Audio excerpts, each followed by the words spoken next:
नमस्कार सभी साथियों को। स्वागत करता हूं सभी का इस यूट्यूब चैनल पर जिसका नाम है स्टडी विद पीएन लोधा। साथियों, राजस्थान का जो इतिहास है इसकी क्लास नंबर 3 आज आपके लिए लेकर आया हूं। अब आप कहोगे कि सर अभी तो अपने कला संस्कृति चल रही थी, उसकी 36 क्लासें हमने पढ़ी है। अब आप राजस्थान का इतिहास, अभी तो उसमें टॉपिक बच रहे हैं।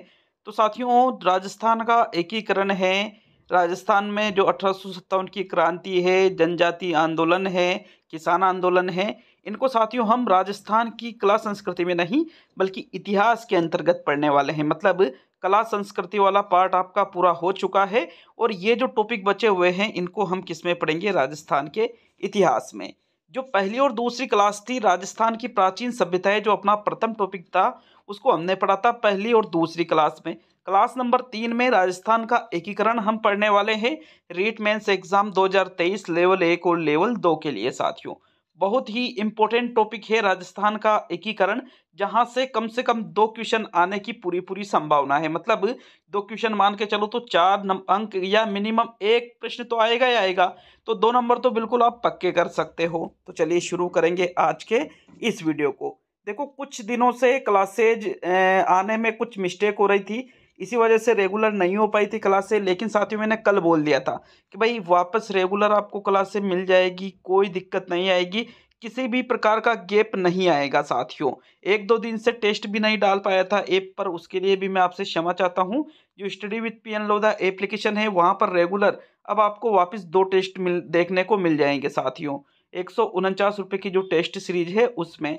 देखो, राजस्थान का एकीकरण अगर हम देखें तो हम पहले इस बात को समझते हैं कि जो हमारा वर्तमान में जो राजस्थान है साथियों, ये इसके पहले जब आप यूं मान लीजिए जब भारत स्वतंत्र नहीं हुआ था, भारत आजाद नहीं हुआ था, तो उसके पहले साथियों इसका स्वरूप अलग था। ऐसा स्वरूप तो ये बाद में आया, वर्तमान स्वरूप तो 1 नवंबर 1956 को आया।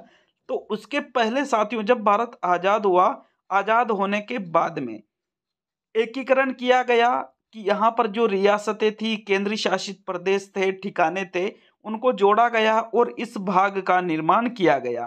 तो देखो, एक साथ यूनिक भाई एक साथ ही पूरे इस राजस्थान का निर्माण हो गया, बल्कि 7 अलग अलग चरणों में राजस्थान का निर्माण हुआ और उसी को आज हम पढ़ने वाले हैं। और वो टॉपिक अपना क्या रहेगा? राजस्थान का एकीकरण। ठीक है ना? तो चलिए आगे बढ़ते हैं। बात करें साथियों हम राजस्थान में एकीकरण का श्रेय जिसको दिया जाता है उनका नाम है सरदार सरदार वल्लभ भाई पटेल। को किसको दिया जाता है? देखो, आपके टॉपिक दे रखा है राजस्थान में एकीकरण, तो एकीकरण से प्रश्न 100% आने वाला है आपका। पहला प्रश्न इंपॉर्टेंट प्रश्न बन जाता है कि राजस्थान में एकीकरण का श्रेय किसको दिया जाता है?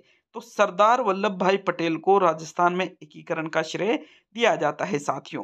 राजस्थान के एकीकरण में जो सम्मिलित रियासतें, ठिकाने और केंद्र शासित प्रदेश थे, अगर उनकी संख्या पूछे तो भाई राजस्थान में एकीकरण के समय 19 तो रियासतें थी। कितनी रियासतें थी? 19। 3 ठिकाने थे और एक केंद्र शासित प्रदेश था। देखो, ये जो रियासतें थी, इन रियासतों पर किसका राज था? जो तत्कालीन उस समय के जो शासक, जो राजा महाराजा हुआ करते थे, उनका राज था इन रियासतों पर। इन ठिकानों पर भी इनका राज था और एक केंद्र शासित जो प्रदेश था साथियों, इस पर केंद्र सरकार के द्वारा, मतलब अंग्रेजों के द्वारा केंद्र स्तर पर साथियों इनका संचालन किया जाता था। तो प्रश्न पूछ लिया कि भाई राजस्थान में एकीकरण के समय टोटल रियासतों की संख्या कितनी थी? 19। कितने ठिकाने थे? 3। कितने केंद्र शासित प्रदेश थे? तो 1। तो देखो, इन 19 रियासतों के बारे में भी पढ़ेंगे, 3 ठिकानों के बारे में भी पढ़ेंगे और एक केंद्र शासित प्रदेश के बारे में भी पढ़ेंगे। इन सभी को मिलाकर के 19, 3, 22, 1, 23, इन 23 जो ये रियासतें, ठिकाने और केंद्र शासित प्रदेश है, इनको मिलाकर के वर्तमान राजस्थान का स्वरूप हमारे सामने आया है साथियों। क्लियर है? तो वर्तमान राजस्थान का जो स्वरूप हमारे सामने है, ये कितनी रियासतें मिली है? इसमें 19। कितने ठिकाने मिले हैं? 3। और कितने केंद्र शासित प्रदेश मिले हैं? 1 केंद्र शासित प्रदेश। देखो, अगर हम सबसे पहले बात करें रियासतों की, तो यहां से भी आपके प्रश्न बन जाता है कि राजस्थान में जो ये 19 रियासतें थी, इसमें सबसे नवीन रियासत कौन सी थी और सबसे प्राचीन रियासत कौन सी थी? तो साथियों, राजस्थान की सबसे नवीन रियासत थी झालावाड़ और राजस्थान की सबसे प्राचीन रियासत थी मेवाड़। देखो, जो झालावाड़ रियासत है इसकी जो स्थापना है ये 1838 ईस्वी में की गई थी, जबकि राजस्थान की जो सबसे प्राचीन रियासत है मेवाड़ 566 ईस्वी से ये चली आ रही है साथियों। बात करें, ये तो पुरानी और नई रियासत की बात हो गई। अब देखो क्षेत्रफल के आधार पर जो सबसे बड़ी रियासत राजस्थान की थी वो थी मारवाड़। मारवाड़ मतलब मरु प्रदेश में चला गया है। और क्षेत्रफल के आधार पर जो सबसे छोटी रियासत थी वो थी साथियों शाहपुरा भीलवाड़ा वाली। तो देखो दोनों चीजों को आपको याद रखना पड़ेगा। नवीन पूछ ले प्राचीन पूछ ले, तो प्राचीन तो मेवाड़ और सबसे नवीन रियासत झालावाड़। क्षेत्रफल के आधार पर सबसे बड़ी कौन सी? मारवाड़। देखो मारवाड़ उधर जैसलमेर, जैसलमेर जिला भी राजस्थान का क्षेत्रफल की दृष्टि से सबसे बड़ा जिला है। तो ये मारवाड़ जो रियासत थी ये क्षेत्रफल की दृष्टि से सबसे बड़ी रियासत है। क्षेत्रफल के आधार पर सबसे छोटी जो रियासत थी उस समय साथियों वो थी शाहपुरा रियासत। जबकि अगर हम बात करें जनसंख्या के आधार पर, तो जनसंख्या के आधार पर सबसे बड़ी जयपुर रियासत थी, जबकि सबसे छोटी शाहपुरा रियासत थी साथियों। देखो क्षेत्रफल के आधार पर भी शाहपुरा सबसे छोटी थी और जनसंख्या के आधार पर भी शाहपुरा सबसे छोटी है। अब जनसंख्या के आधार पर तो यहाँ पर सबसे बड़ी कौन सी है? जयपुर। लेकिन क्षेत्रफल के आधार पर राजस्थान की सबसे बड़ी रियासत कौन सी पड़ी हमने? मारवाड़ रियासत राजस्थान की क्षेत्रफल की दृष्टि से सबसे बड़ी रियासत थी साथियों। एकमात्र मुस्लिम रियासत टोंक में थी, 1817 ईस्वी में स्थापित की गई थी। जाट रियासतें दो थी, भरतपुर और धौलपुर में। सर्वाधिक तोपों की सलामी वाली रियासत उदयपुर रियासत थी साथियों, जिसको 19 तोपों की सलामी दी जाती थी। और किशनगढ़ और शाहपुरा जो रियासत थी इनको तोपों की सलामी का अधिकार प्राप्त नहीं था। देखो तोपों की सलामी क्या होती है, तो जितनी ज्यादा तोपों की सलामी जिस रियासत को रहेगी एक तरह से उसका मान सम्मान, उसका कद जो है उतना ही ऊंचा रहेगा साथियों, ठीक है ना। और जिनको कोई कम कम होती जाएगी तोपों की सलामी, मतलब वो थोड़ी कमजोर रियासतें हैं। तो ये जो उदयपुर रियासत थी इसको 19 तोपों की सलामी दी जाती थी, ठीक है ना। और इनसे अंग्रेजों का संबंध भी अच्छा होता था।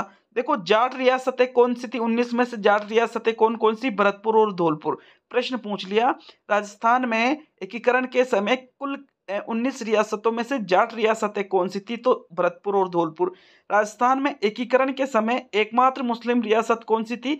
तो आंसर क्या रहेगा? टोंक रियासत। राजस्थान की जनसंख्या के आधार पर सबसे बड़ी रियासत कौन सी थी? जयपुर। जबकि जनसंख्या के आधार पर सबसे छोटी रियासत कौन सी? शाहपुरा। क्षेत्रफल के आधार पर सबसे छोटी शाहपुरा और क्षेत्रफल के आधार पर सबसे बड़ी मारवाड़ रियासत। राजस्थान की सबसे नवीन रियासत कौन सी साथियों? झालावाड़। और राजस्थान की सबसे प्राचीन रियासत कौन सी है? मेवाड़ रियासत। तो इस प्रकार ये जो 19 रियासतें हैं इनमें से जो प्रश्न आपके बन सकते हैं वो सारा मैंने आपको ये कंप्लीट करवा दिया साथियों। अब रियासतों के बाद में हम ठिकानों की बात करेंगे कि राजस्थान में 3 ठिकाने कौन से थे और कहां पर थे, और राजस्थान में एक केंद्र शासित प्रदेश था जो था वो कौन सा था और कहां पर था साथियों, ठीक है ना। तो अब हम ठिकानों के बारे में देख लेते हैं। देखो ये सारी चीजें जो भी आप पढ़ रहे हो स्टडी विद पीएन लोधा जो एप्लीकेशन है वहां पर इसकी पीडीएफ उपलब्ध है। और 149 रुपये में जो चीजें यहाँ पढ़ रहे हो उन सभी की टेस्ट सीरीज मात्र 149 रुपये में ऐप पर अवेलेबल है साथियों। ऐप का लिंक मैंने कमेंट बॉक्स में भी दे दिया है और प्ले स्टोर से भी ऐप को आप डाउनलोड कर सकते हो। और 149 रुपये वाली जो टेस्ट सीरीज है दोनों लेवल के लिए ऑल सब्जेक्ट की, उनको आप ज्वाइन कर सकते हो, ठीक है ना। तो चलिए ठिकानों के बारे में बात करेंगे कि भाई राजस्थान में जो 3 ठिकाने थे कौन कौन से थे और कहाँ पर थे। तो देखो पहला जो ठिकाना है वो है नीमराणा ठिकाना जो कि अलवर में था। दूसरा ठिकाना था कुशलगढ़ ठिकाना जो बांसवाड़ा में था।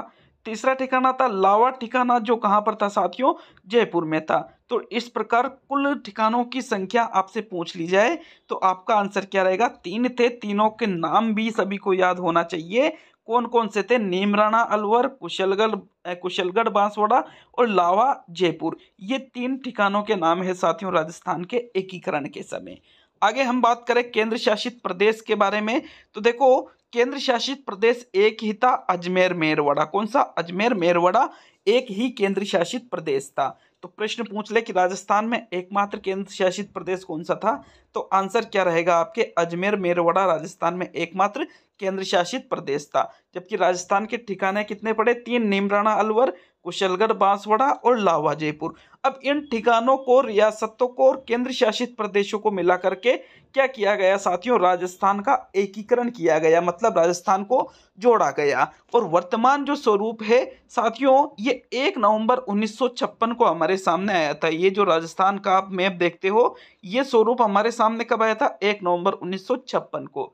तो अगर हम देखें राजस्थान के एकीकरण के बारे में, इसकी शुरुआत हुई थी 18 मार्च 1948 को। कब हुई थी? 18 मार्च 1948 को राजस्थान के एकीकरण की शुरुआत हुई थी। देखो, एक साथ ये एकीकरण नहीं हुआ, क्योंकि अलग अलग चरणों में ये एकीकरण हुआ, इसी वजह से बहुत ज़्यादा टाइम लगा साथियों। कुल 7 चरणों में राजस्थान का एकीकरण पूर्ण हुआ, और ये एकीकरण जो 18 मार्च 1948 को चला था, 1 नवंबर 1956 को ये समाप्त हो गया। मतलब राजस्थान का जो वर्तमान स्वरूप है ये हमारे सामने कब आया?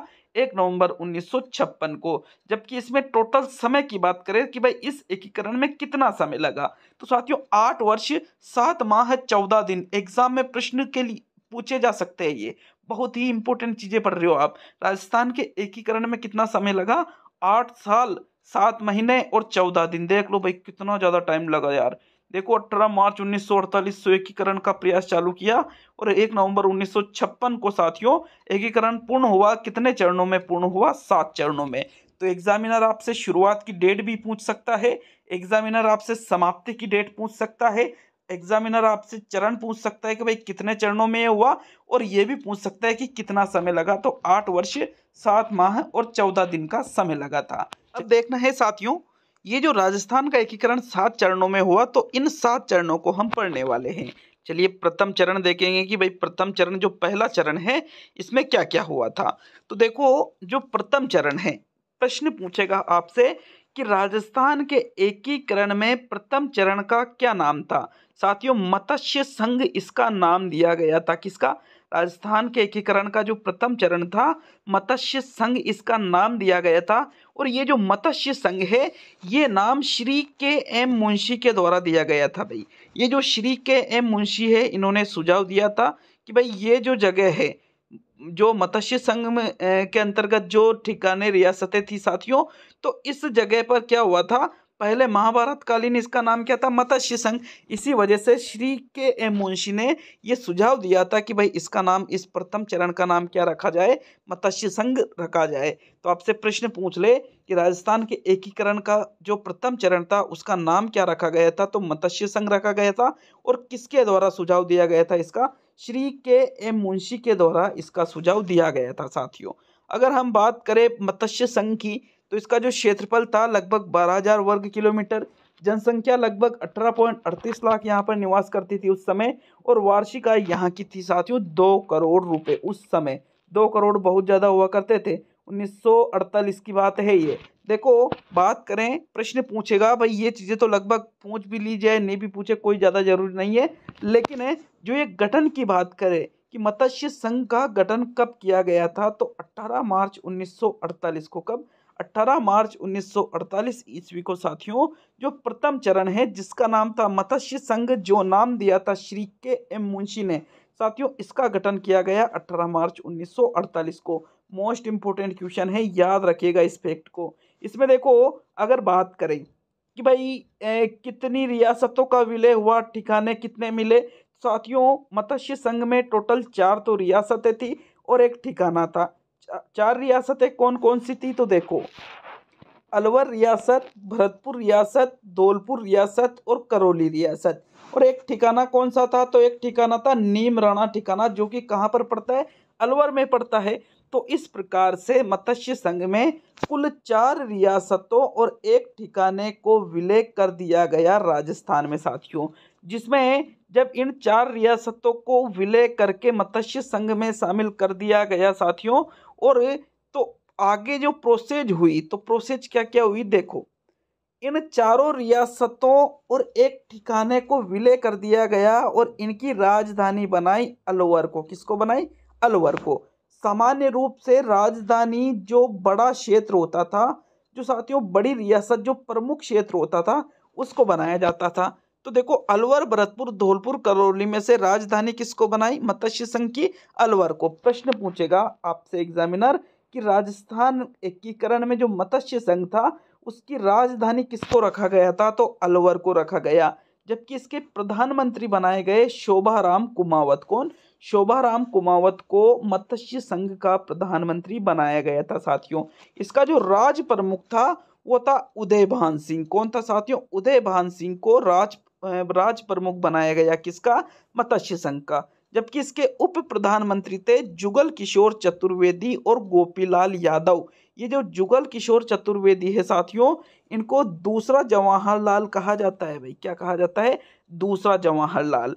इस संघ मतलब मत्स्य संघ का जो उद्घाटन किया गया तो साथियों नरहरि विष्णु गौडगिल के द्वारा। किनके द्वारा? नरहरि विष्णु गौडगिल के द्वारा मत्स्य संघ का उद्घाटन किया गया था। तो ये प्रथम चरण में इतनी सारी बातें हैं जो आपको बहुत ही अच्छे तरीके से याद रखनी है। बहुत ही इंपॉर्टेंट बात क्या क्या है उनको मैं बता देता हूँ भाई। प्रथम चरण जिसका नाम क्या रखा गया? मत्स्य संघ। किनके द्वारा रखा गया? श्री के.एम. मुंशी के द्वारा। अब इसमें कितनी रियासतों और ठिकानों को सम्मिलित किया था? तो 4 तो रियासतें थी, 1 ठिकाना था। इसका जो गठन किया गया था मत्स्य संघ का साथियों प्रथम चरण में, ये कब किया गया था? तो 18 मार्च 1948 ईस्वी को मत्स्य संघ का गठन किया गया था। देखो इसमें जो 4 रियासतें थी वो उनका भी आपको नाम याद रखना पड़ेगा, क्योंकि पूछ लिया जाता है कि इनमें से मत्स्य संघ में किस रियासत को सम्मिलित किया गया था या नहीं किया गया था। तो अलवर, भरतपुर, धौलपुर और करौली। ये देखिए राजस्थान में जो पूर्वी इलाका है साथियों, आपके जो अलवर है, भरतपुर है, अलवर है, भरतपुर है, फिर आपके धौलपुर है और करौली है। लगभग ये आपके इस स्थिति में ये जिले आते हैं। तो इन सभी को मिला करके और नेमराना अलवर को भी मिला करके कौन से संघ का निर्माण कर दिया गया? मत्स्य संघ का निर्माण कर दिया गया साथियों। जिसकी राजधानी किसको बनाई गई? तो देखो अलवर को राजधानी बनाई गई। प्रधानमंत्री किसको बनाया गया? शोभाराम कुमावत को बनाया गया। राज प्रमुख किसको बनाया गया? उदयभान सिंह को। उप प्रधानमंत्री किसको बनाया गया? जुगल किशोर चतुर्वेदी और गोपीलाल यादव को। उद्घाटन करने कौन आया था मत्स्य संघ का? तो नरहरि विष्णु गौडगिल ही उद्घाटन करने मत्स्य संघ के आए थे। और ये जो जुगल किशोर चतुर्वेदी है इसको क्या कहा जाता है? दूसरा जवाहरलाल नेहरू भी इनको कहते हैं। तो यहां तक क्लियर है। देखो एक चरण आपके कंप्लीट हो चुका है। अब राजस्थान एकीकरण के 6 चरण और बाकी है साथियों, ठीक है ना। चलिए दूसरे चरण की ओर बढ़ते हैं। तो आपके जो दूसरा चरण है, दूसरा चरण का अगर हम नाम देखें तो साथियों दूसरे चरण का नाम है राजस्थान संघ। क्या नाम है? दूसरे चरण का नाम अगर पूछ ले आपसे एग्जामिनर कि राजस्थान में जो एकीकरण हुआ था, इसमें जो दूसरा चरण था साथियों, तो इसमें इसका क्या नाम रखा गया था? तो भाई दूसरा चरण जो किया गया इसका नाम रखा गया राजस्थान संघ, जिसका गठन किया गया। कब किया गया? 25 मार्च 1948 ईस्वी को। कब? 25 मार्च 1948 ईस्वी को। भाई सन याद रखने पड़ेंगे, एग्जाम में प्रश्न आएंगे, यहां से बिल्कुल सीरियस होकर इन चीजों को पढ़ना भाई। कम टाइम बचा है, कम चीजें बची है।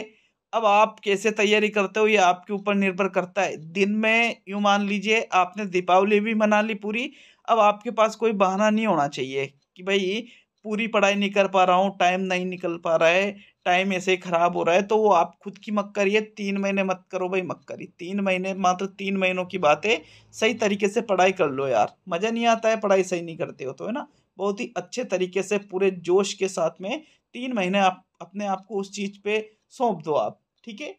तो चलिए ये जो राजस्थान संघ है दूसरे चरण का, इसको देखें तो देखो इसमें 9 तो रियासतों को विलय किया गया और 1 ठिकाने को विलय किया गया था भाई। कितनी? 9 तो रियासतें थी और 1 ठिकाना था। ऊपर हमने क्या देखा था? मत्स्य संघ में 4 तो रियासतें और 1 ठिकाना, ठिकाने टोटल 3 है। तो 1 तो मत्स्य संघ में विलय कर लिया और 1 राजस्थान संघ में विलय कर लिया।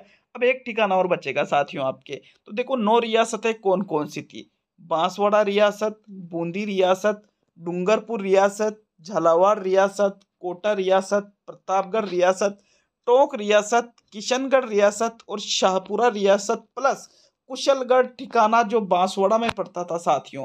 तो इन 9 ही रियासतों और 1 ठिकाने को राजस्थान संघ में विलय कर दिया गया। कब किया गया इसका गठन राजस्थान संघ का?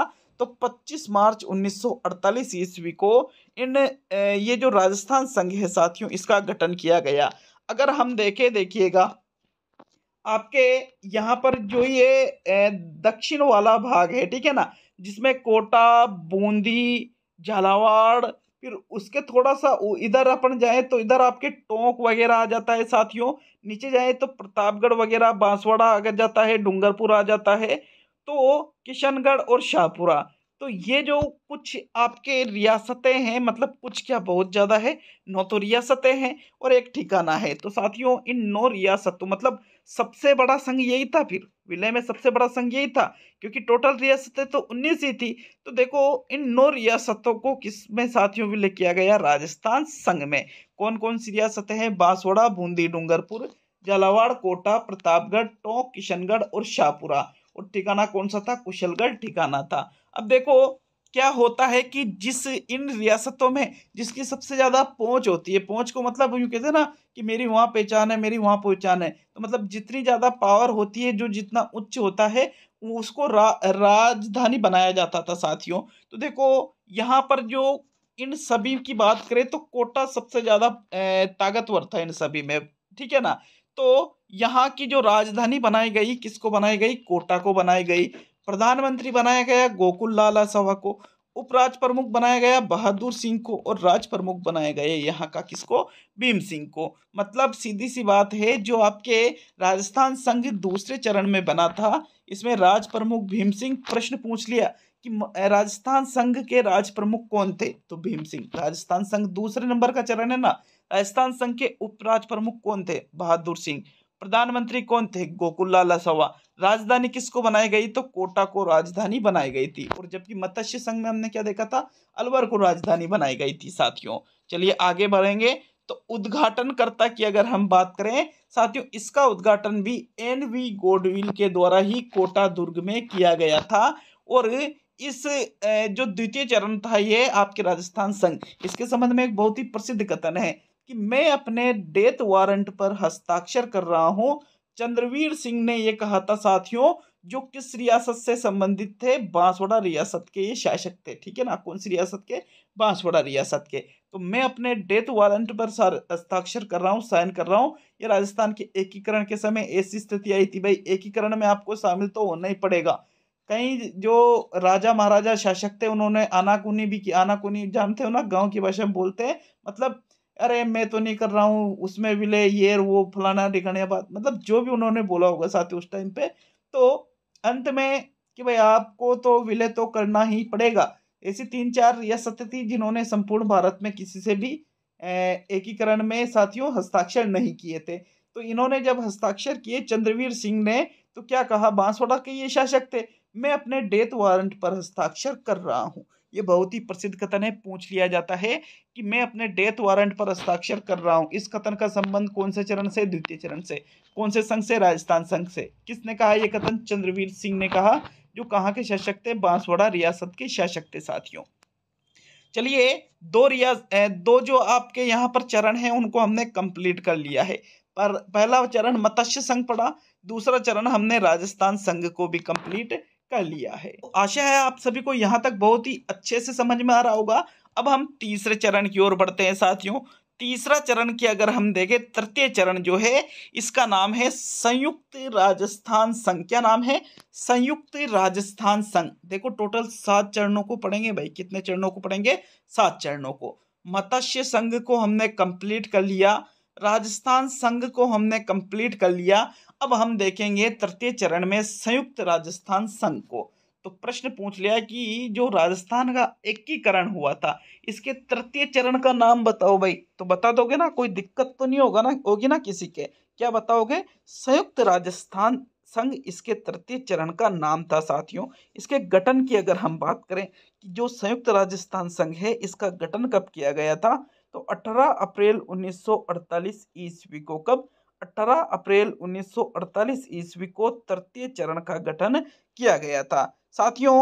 इसमें सिर्फ एक रियासत, कौन सी रियासत, सिर्फ उदयपुर रियासत जो थी वो ही विलय हुई थी। भाई पहले हमने देखा था कि 4 तो रियासतें मत्स्य संघ में और एक ठिकाना।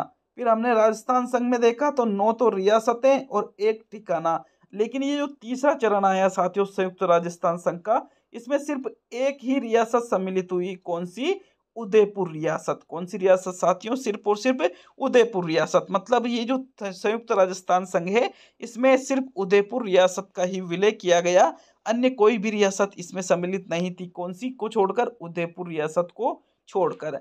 देखो उद्घाटन की अगर हम बात करें कि भाई ये जो आपके तृतीय चरण है संयुक्त राजस्थान संघ का, तो इसका उद्घाटन किसने किया था? देखो इसका जो उद्घाटन है संयुक्त राजस्थान संघ का, पंडित जवाहरलाल नेहरू ने। सिटी पैलेस कहाँ पड़ता है? उदयपुर में पड़ता है ना। तो साथियों पंडित जवाहरलाल नेहरू के द्वारा सिटी पैलेस में इसका उद्घाटन किया गया था। और जबकि इसके गठन की बात करें तो 18 अप्रैल 1948 को इसका गठन हुआ था, जिसमें सिर्फ एक ही रियासत सम्मिलित हुई थी एकीकरण में। कौन सी रियासत? उदयपुर रियासत।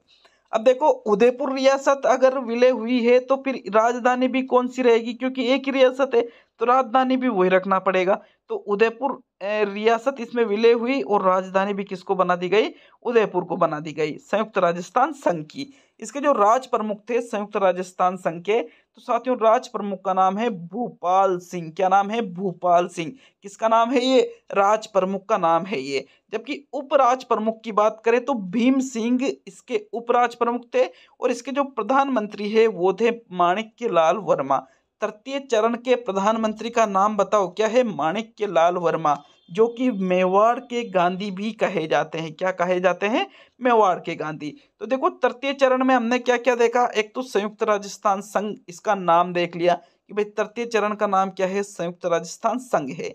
एक हमने देखा कि ये जो तृतीय चरण है संयुक्त राजस्थान संघ वाला, इसका गठन 18 अप्रैल 1948 ईस्वी को हुआ था साथियों। इसमें सिर्फ एक ही रियासत सम्मिलित हुई थी, उदयपुर रियासत, जिसका उद्घाटन किसने किया था? पंडित जवाहरलाल नेहरू ने सिटी पैलेस में संयुक्त राजस्थान संघ का उद्घाटन किया था। राजधानी भी किसको बना दी गई? उदयपुर को बना दी गई। राज प्रमुख किसको बनाया गया? भूपाल सिंह को। उपराज प्रमुख भीम सिंह को। और प्रधानमंत्री यहाँ के किसको बनाए गए साथियों? माणिक्य लाल वर्मा को, जो कि कहे जाते हैं मेवाड़ के गांधी। तो देखो ये 3 चरण कंप्लीट कर लिए हैं। मत्स्य संघ हमने कंप्लीट कर लिया है, राजस्थान संघ कंप्लीट कर लिया है, संयुक्त राजस्थान संघ को भी हमने कंप्लीट कर लिया है। अब जो 4 संघ और बच रहे, मतलब सॉरी 4 चरण और जो बच रहे हैं आपके, कल वीडियो आएगी साथियों क्लास नंबर 4, उसमें आपके इन 4 चरणों को भी देख लेंगे और इसके प्रश्न उत्तरों को भी देख लेंगे। तो मिलते हैं नेक्स्ट वीडियो में। बहुत बहुत धन्यवाद सभी का।